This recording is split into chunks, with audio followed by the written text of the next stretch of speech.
పార్టీని వీడిన వారిని మళ్ళీ తీసుకోబోం. ఇగో గిట్లాంటివి చేయాలి నిర్ణయాలు. ఏమైతే కొంచెం కఠినంగానే ఉంటాయి, కానీ తీసుకోవద్దు.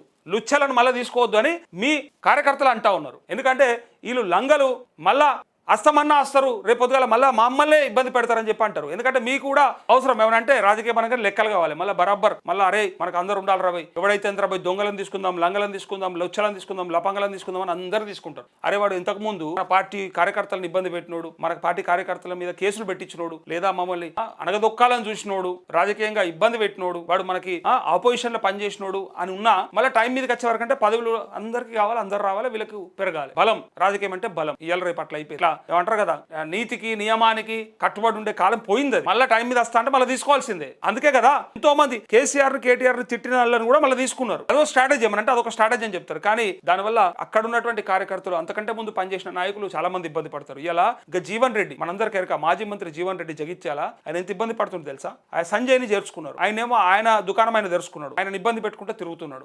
మంత్రి కూడా ఆయనకే సపోర్ట్ చేస్తున్నాడు. అట్లాంటప్పుడు మరి అంతకంటే ముందు పనిచేసినోడు ఏడబోవాలి? మొదటి నుంచి కష్టపడ్డాడు ఎందుకు దూరం ఉండాలి? ఎవరిని పిచ్చోని చేస్తారంటే టైం మీద పారాషూట్ లెక్క వచ్చినోడు మంచోడు అన్నట్టు. అంతకుముందు మొదటి నుంచి పార్టీ కోసమో లేకపోతే నాయకుని కోసమో కష్టపడ్డాడు పిచ్చోడు అన్నట్టు. ఇక్కడ కూడా వీళ్ళు ఇప్పుడు తీసుకున్న నిర్ణయం ఇది కట్టుబడి ఉంటే మాత్రం బ్రహ్మాండం. ఇది వారి స్థానంలో కొత్త వారికి అవకాశం ఇస్తాం, రేవంత్ రెడ్డి దోపిడీని అడ్డుకుంటున్నందుకే అంటూ ఇక పార్టీని ఎవరైతే వీడినరో మొన్న 10 మందిని మళ్ళీ తీసుకునేది లేదు అని ఫిక్స్ అయిపోయారు. సో అది మంచిదే నిర్ణయం అయితే. సో రేవంత్ రెడ్డి దోపిడీని అడ్డుకుంటున్నందుకే నన్ను తిడుతున్నారు, నన్ను తిడితే పడతానేమో కానీ కేసీఆర్ తిడితే సహించబోను. ప్రపంచ ఎన్నికల్లో కాంగ్రెస్ కు ఎదురు దెబ్బ, అందుకు ఎంపీటీసీ జడ్పీటీసీలపై వెనుకడుగు. తెలంగాణ తెచ్చిన నేతగా కేసీఆర్ గౌరవించాలి, డబ్బుల కోసమే జీహెచ్ఎంసీ డీలిమిటేషన్, మీడియా చిట్చాట్ లో టీఆర్ఎస్ నేత కేటీఆర్ అంటూ ఇక్కడ మొత్తానికి అయితే పార్టీ వీడియోలను తీసుకోబోమనే నిర్ణయం ఏదైతే ఉందో నిజంగా మంచి నిర్ణయమే. మళ్ళొకసారి అంటే బుద్ధి వచ్చింది ఇప్పుడు ఇలా కూడా, బీఆర్ఎస్ లో కూడా బుద్ధి వచ్చింది, మంచి పని అయింది. అది తెలిసింది కదా, అర్థమైంది కదా, దొంగోడు దొరోడు మనోడోడు మందోడోడు అన్నట్టు అర్థమైంది కదా.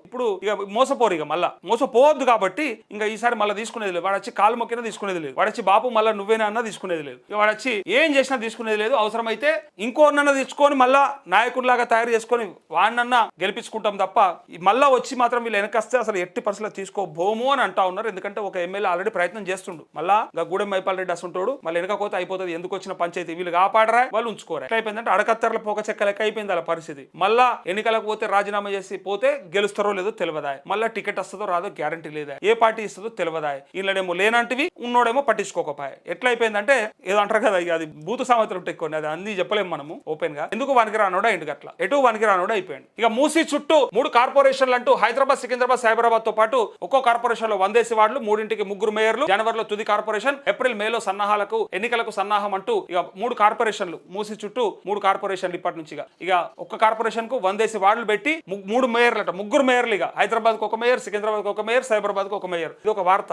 చూడండి.